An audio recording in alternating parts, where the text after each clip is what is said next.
এই আলাপটা করব করব করে করা হয় নাই, কিন্তু না কইরা থাকা গেল না। বাংলাদেশের সাথে আমেরিকার ট্যারিফ আলোচনা চলতেছে। মানে আমেরিকার বাজারে বাংলাদেশের পণ্য ঢুকতে হইলে, সেটা গার্মেন্টস হোক, চামড়া হোক, যেটাই হোক, কত ট্যাক্স দেওয়া লাগবে। মানে আমেরিকা তার দেশে ঢোকা সব পণ্যের উপরে অতিরিক্ত ট্যাক্স বসাবে সব দেশে। আগে ট্যাক্স ছিল 0 বা 5%, সেইটার ট্যাক্স বা ট্যারিফ হয়ে যাবে 20% বা 30% বা তারও বেশি। এটা হুদাহুদি করে নাই, তারা কইতেছে এটা রিসিপ্রোকাল ট্যারিফ, মানে তুমি যেমন ট্যাক্স বসাও আমার পণ্যে, আমি তেমন ট্যাক্স বসাবো তোমার পণ্যে। মানে বাংলাদেশ যদি আমেরিকান পণ্যে 30% ট্যাক্স দেয় ধরে, তাহলে বাংলাদেশি পণ্যকে আমেরিকায় ঢোকার জন্য 30% ট্যাক্স দিতে হবে, নো হাঙ্কি পাঙ্কি। তো এই ট্যারিফ বসায় আমেরিকা থামে থাকে নাই, তারা আলাপ আলোচনা শুরু করছে দেশগুলোর সাথে। অনেক দেশ আলোচনা করে ট্যারিফ কমায়ও নিছে, শুল্ক কমায় নিছে আর কি। যারা কমায় নিছে তারা এমন কোন বাণিজ্য সুবিধা দিছে আমেরিকাকে, যার জন্য ট্যারিফ কমাইতে পারছে। এটা একটা বার্গেনিং টুল আর কি, এটা দিয়ে বার্গেনিং করিচ্ছে আমেরিকা। বাংলাদেশের আলোচনা চলতেছে, এটা আগামী 31 তারিখের মধ্যে ফাইনাল হবে, মানে 2-1 দিনের মধ্যেই আর কি, যে বাংলাদেশ কত পাইতেছে ট্যাক্স বা ট্যারিফ।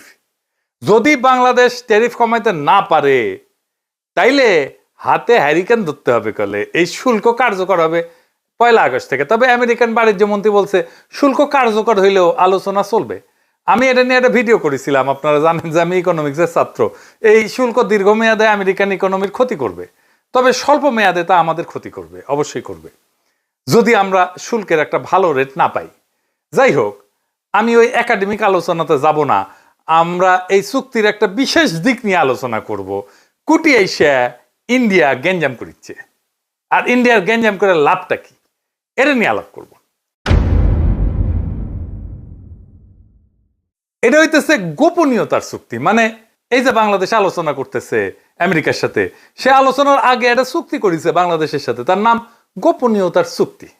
এখন বাংলাদেশে হাউকা উঠেছে, কেন এই আলাপ গোপনে করতে হবে, কেন পাবলিক জানিতে পারিবে না, ইউনূস সরকার খুব খারাপ কাজ করিচ্ছে, তাই না? দেবপ্রিয় কইছে এই ধরনের গোপনীয়তা চুক্তি করছে বাংলাদেশ এই ট্যারিফের নেগোসিয়েশনের টাইমে, তার নজিরবিহীন, আগে কখনো এটা হয় নাই। দেখেন, কথা সত্য, মিছা কথা কয় নাই। তার সাথে এটাও সত্য যে এই একতরফাভাবে সব দেশকে রিসিপ্রোকাল ট্যারিফ চাপাই দিয়া আলোচনা শুরু করা, এটাও আমেরিকা আগে কখনো করে নাই, এটাও নজিরবিহীন।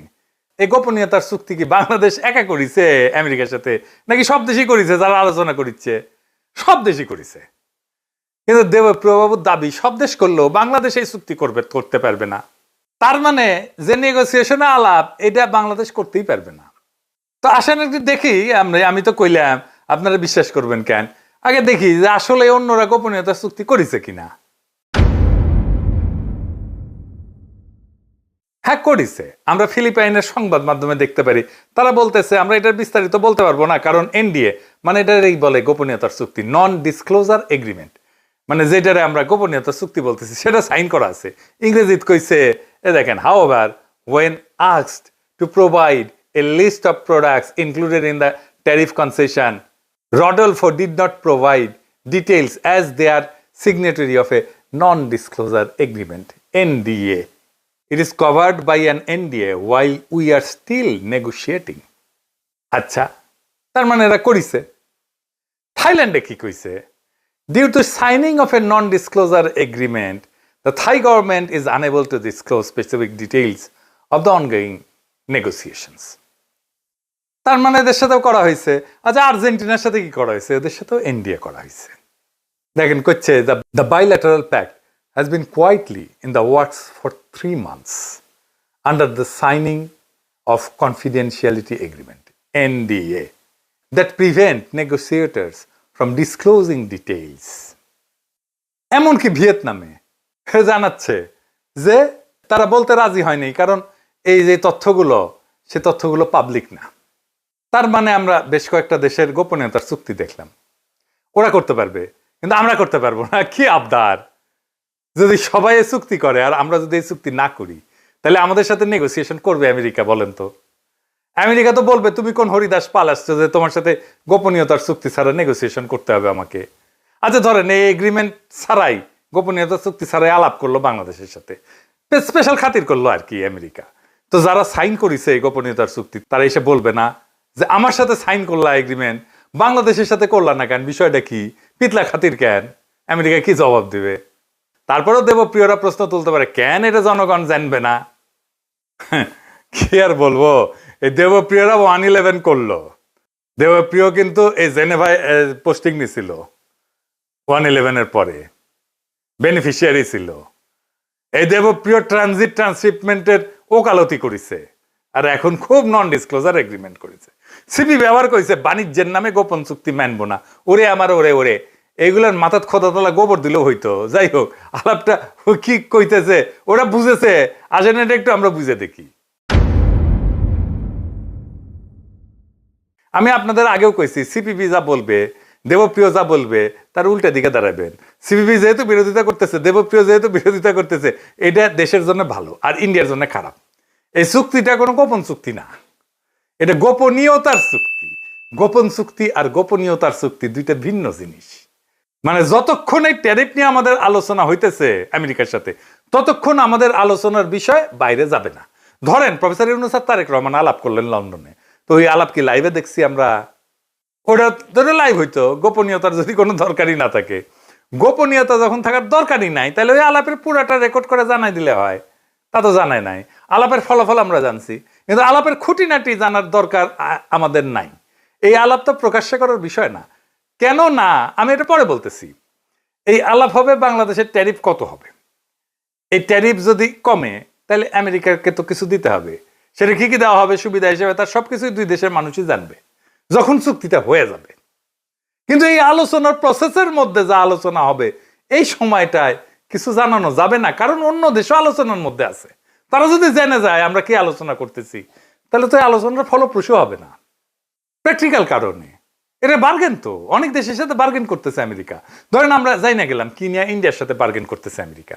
আমরা তো ইন্ডিয়ার চাইতে ভালো কন্ডিশন দিব আমেরিকাকে, তাই না? খুবই ন্যাচারাল এটা। তো বাংলাদেশ যা দিতেছে আর পাইতেছে, এটা আমাদের সাথে যারা কম্পিটিশন করে আমেরিকার মার্কেটের জন্য, তারা যাই না গেলে তো আমাদের বিপদ। আমরা তো নেগোসিয়েশন করতে পারবো না। ইন্ডিয়া তো সুবিধা নেবে এটার, কারণ ইন্ডিয়া তো ওই মার্কেটে আমাদের কম্পিটিটার। বাংলাদেশ যদি যুক্তরাষ্ট্র বা পশ্চিমা শক্তির কাছে ফেভারেবল ট্যারিফ না পায়, তাহলে সেই শূন্যতা পূরণে ভারত চূড়ান্তভাবে উপকৃত হবে। অর্থনীতিতে হবে, রাজনীতিতে হবে এবং আঞ্চলিক প্রভাব বিস্তারে হবে। এই পুরো প্রক্রিয়া এক ধরনের সফট ডিইন্ডাস্ট্রিয়ালাইজেশন এবং স্ট্র্যাটেজিক ডিপেন্ডেন্সি হবে বাংলাদেশের ইন্ডিয়ার উপরে, যদি এই ট্যারিফ নেগোসিয়েশনে আমরা হেরে যাই। বাংলাদেশকে পশ্চিমের বাজারে দুর্বল কইরা বাংলাদেশের অর্থনীতি ভারত নির্ভর করে তুলতে পারবে ইন্ডিয়া, যদি এই ট্যারিফ নেগোসিয়েশনে আমাদের চাইতে ইন্ডিয়া ভালো ট্যারিফ পায়, অথবা আমরা যদি অনেক বেশি ট্যারিফ দিতে হয়। এই জাউরারা হাউকাউ করতেছে, মানুষকে কনফিউজ করতেছে, যেন এই নেগোসিয়েশনে বাংলাদেশ জিততে না পারে, ইন্ডিয়া যেন বেশি সুবিধা পায় আর আমাদের মারা যায়। দেবপ্রিয় সিপিবি এদের হাউকাউয়ের লক্ষ্যই এটা। এই প্রসঙ্গে আমি কোভিডের টাইমে একটা ঘটনার কথা মনে করাই দিই, মিল পাবেন। কোভিডের টাইমে আমরা যেন ভ্যাকসিন না পাই সে বাগড়া দিছিল ইন্ডিয়া। মানে ইন্ডিয়া চাইছিল ভ্যাকসিনটা যেন ইন্ডিয়া থেকে নেওয়া হয়। তাহলে ইন্ডিয়ার লাভ কি? ইন্ডিয়া এটা তার কূটনৈতিক অস্ত্র হিসেবে ব্যবহার করবে। আমি বেনে বেনে করছি না, দেখেন তো। এই সময় চীনের সাথে ভ্যাকসিন কেনা নিয়ে আলাপ হচ্ছিল বাংলাদেশের। বাংলাদেশকে চীন একটা খুব ভালো প্রাইস দিছিল, দাম দিছিল, খুব কম দামে, শ্রীলঙ্কা থেকে কম দামে এমনকি বাংলাদেশকে টিকা দেওয়া হয়েছিল। শ্রীলঙ্কার তখন অর্থনৈতিক অবস্থা খুব খারাপ, আপনারা তো জানেন। তার সেই অবস্থা তো বাংলাদেশকে একটা ভালো প্রাইস দেওয়া হয়েছিল, যেটা শ্রীলঙ্কার চাইতে কম। এটা হয়েছিল একটা গোপনীয়তার চুক্তি দিয়া। কারণ এই প্রাইসটা যদি শ্রীলঙ্কা জানে যায়, নেপাল জানে যায়, সবে তো বলবো আমাকে বাংলাদেশে প্রাইস দাও। বাংলাদেশ এটা বার্গেন করে পাইছিল। সেই চুক্তির ফাইল প্রথম আলো রোজিনা চুরি করে সচিবালয় থেকে। রোজিনাকে গ্রেপ্তার করা হয়। আমি বলছিলাম কাজ ঠিক হয়েছে। এইটা রোজিনা ইন্ডিয়াকে সার্ভিস দিতে গিয়ে এই কাজ করেছিল। এই ফাইল রয়ের হাতে তুলে দিত। গোপনীয়তায় ঢাকা ফাইল থেকে আমরা যে দাম পাইছি এটা প্রকাশ করে দিত রোজিনা পত্রিকায়। আপনার দাম প্রকাশ করে দিলে তো চীন বিপদে পড়বে। ইন্ডিয়া শ্রীলঙ্কা যায় বলবে, কেন তুমি আমার কাছ থেকে বেশি দাম নিলা বাংলাদেশ থেকে? তাসনিম খলিলারা তখন যুক্তি দিছিল, রোজিনাকে দিয়া কেন চুরি করাবে ইন্ডিয়া? ইন্ডিয়া চাইলে তো ওবায়দুল কাদের হাতে দিয়ে আসতো ফাইল। দেখেন এত বুদ্ধি, দেখেন ফাইল পাওয়া নিয়ে তো কোনো ইস্যু নাই। ফাইল একটা কেন 10টা ফাইল দিয়ে আসতে পারে। ইস্যু হইতেছে মিডিয়া বাংলাদেশ যে দাম পাইছে সেটা প্রকাশ হওয়া। একমাত্র সেটা প্রকাশ হওয়া মাত্রই এই চুক্তি ভঙ্গের, গোপনীয়তার চুক্তি ভঙ্গের অভিযোগ চীন করতে পারে। এবং সেই অজুহাতে আমাদের ভ্যাকসিন দেওয়া বন্ধ করে দিতে পারে। রোজিনা ব্যর্থ হওয়ায় একজন ডেপুটি সচিব সে দাম প্রকাশ করে দেয়, ফলে চীনা ভ্যাকসিন আসা বন্ধ হয়ে যায়। আমাদের 2 বা 3 গুণ দাম দিয়ে সেই ভ্যাকসিন কিনতে হয়। তাহলে এটা অনুসন্ধানী সাংবাদিকতা নাকি দেশের মানুষের আমাদের যে বেশি টাকায় ভ্যাকসিন কিনতে হইলো এটা কার জন্য? রোজিনার জন্য। তো বাংলাদেশকে যে অধিক টাকা গচ্চা দিয়া ভ্যাকসিন কিনতে হইলো সেটাকে কি রোজিনার বাপ দিবে না ওর হাজবেন্ড দিবে? এটা কারে বুঝাইবেন? এই একই ঘটনা ঘটেছে ট্যারিফ নিয়ে আলোচনায়, গোপনীয়তার চুক্তি নিয়ে। আসেন এটা একটু বুঝে দেখি।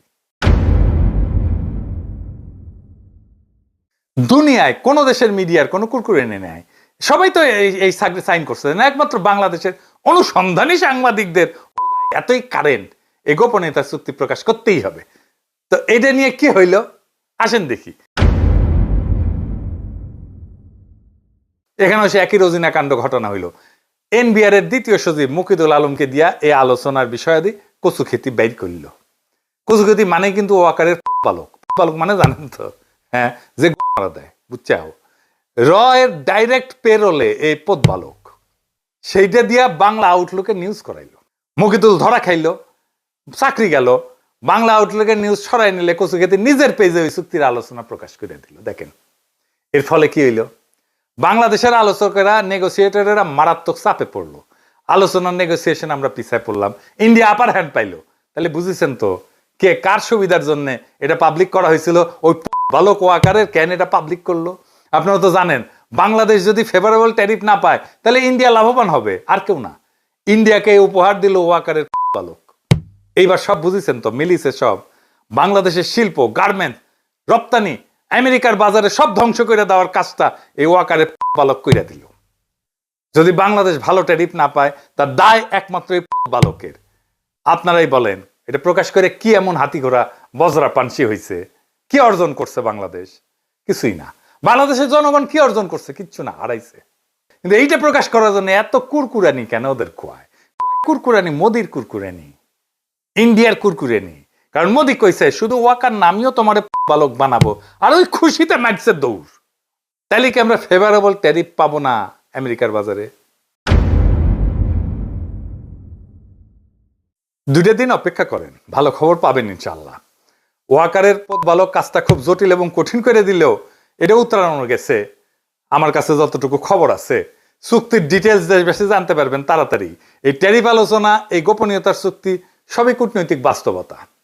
এই বাস্তবতায় কার কি বক্তব্য, কে কি প্রকাশ করলো সেটা বড় কথা না।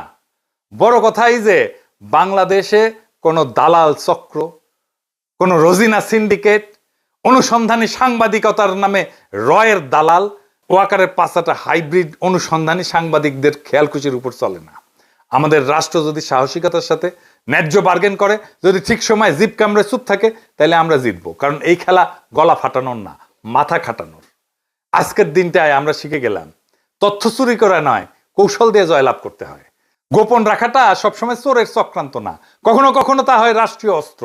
যারা চায় বাংলাদেশ বিশ্ববাজারে হারুক, তারা চায় না গোপনীয়তা থাকুক এই বাণিজ্য আলোচনায়। তারা চায় প্রত্যেকটা দরজার চাবি পড়ুক দিল্লির হাতে। কিন্তু না, এবার আর তা হবে না। বাংলাদেশ দাঁড়াইছে নিজের কৌশলে, নিজের স্বার্থে, এবং এই দাঁড়ানোয় মাথা উঁচু করে দাঁড়ানো। ধ্বংস হয়ে হারায় যাওয়ার আগাম ঘোষণা না এটা। এই জাতি মাথা নত করে না। এই জাতি নিজের বাজার, নিজের রপ্তানি, নিজের শ্রমিকের ঘাম দাম চায়। যুক্তরাষ্ট্র হোক, ভারত হোক, কেউ আমাদের পেছনে রেখে সুবিধা পাবে না যদি আমরা নিজের প্রতি বিশ্বস্ত থাকি। তাই শেষ কথা একটাই, এই লড়াইয়ে আমরাও জিতবো। কারণ এইবার বার্গেনের টেবিলে বসছে এক নতুন বাংলাদেশ। ইনকিলাব জিন্দাবাদ।